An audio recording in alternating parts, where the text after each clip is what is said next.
നമസ്കാരം, പ്രവാസി മലയാളിയിലേക്ക് സ്വാഗതം. 13,000 ഇന്ത്യക്കാരാണ് കുവൈത്തിൽ നിന്നും ഇന്ത്യയിലേക്ക് മടങ്ങാൻ അനുമതി കാത്തിരിക്കുന്നത്. പൊതുമാപ്പ് പ്രയോജനപ്പെടുത്തിയവരാണ് ഇന്ത്യയിൽ വിമാന സർവീസ് ആരംഭിക്കുന്നതും കാത്തിരിക്കുന്നത്.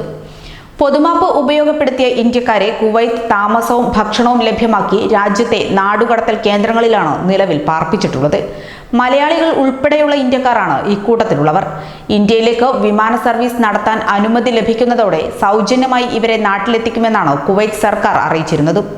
കുവൈത്ത് എയർവേസ്, ജസീറ വിമാനങ്ങളെയാണ് ഇതിനായി ഉപയോഗപ്പെടുത്തുക. ഏപ്രിൽ 1-ാം തീയതി മുതൽ ഏപ്രിൽ 30-ാം തീയതി വരെയുള്ള ഒരു മാസ കാലയളവിലാണ് പൊതുമാപ്പ് പ്രഖ്യാപിച്ചത്. രാജ്യത്ത് അനധികൃതമായി കഴിയുന്ന വിദേശികൾക്ക് പിഴയോ ശിക്ഷയോ ഇല്ലാതെ ജന്മനാട്ടിലേക്ക് മടങ്ങിപ്പോകുന്നതിനാണ് ഇത്തരത്തിൽ പൊതുമാപ്പ് പ്രഖ്യാപിച്ചിരിക്കുന്നത്. പാസ്പോർട്ട്, സിവിൽ ID, ബാഗ് എന്നിവയുമായി പൊതുമാപ്പിനെത്തിയ 6,000 ഇന്ത്യക്കാരാണ് നാടുകടത്തൽ കേന്ദ്രങ്ങളിൽ മാറ്റിയിട്ടുള്ളത്. താമസവും സൗജന്യ ഭക്ഷണവും ലഭ്യമാക്കുന്നതിനൊപ്പം ഇവർക്ക് സൗജന്യ വിമാനയാത്രയും ലഭിക്കും. രാജ്യത്ത് പോലീസ് പിടിയിലായ ശേഷം നാടുകടത്തൽ കേന്ദ്രത്തിലേക്ക് മാറ്റിയിട്ടുള്ള 300-ലധികം ഇന്ത്യക്കാരും കുവൈത്തിലുണ്ട്.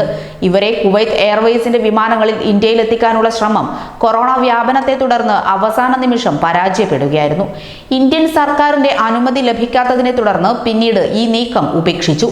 ഈജിപ്ത്, ഫിലിപ്പൈൻസ് എന്നീ രാജ്യങ്ങളിൽ നിന്നുള്ളവരെ കുവൈത്ത് എയർവേസ് വിമാനത്തിൽ അതാത് രാജ്യത്ത് നേരത്തെ തന്നെ എത്തിച്ചിട്ടുമുണ്ട്. കുവൈറ്റ് സർക്കാർ നൽകുന്ന കണക്ക് പ്രകാരം 1,60,000 വിദേശികളാണ് രാജ്യത്ത് തുടരുന്നത്. ഇവരിൽ 40,000 ഇന്ത്യക്കാരാണുള്ളത്.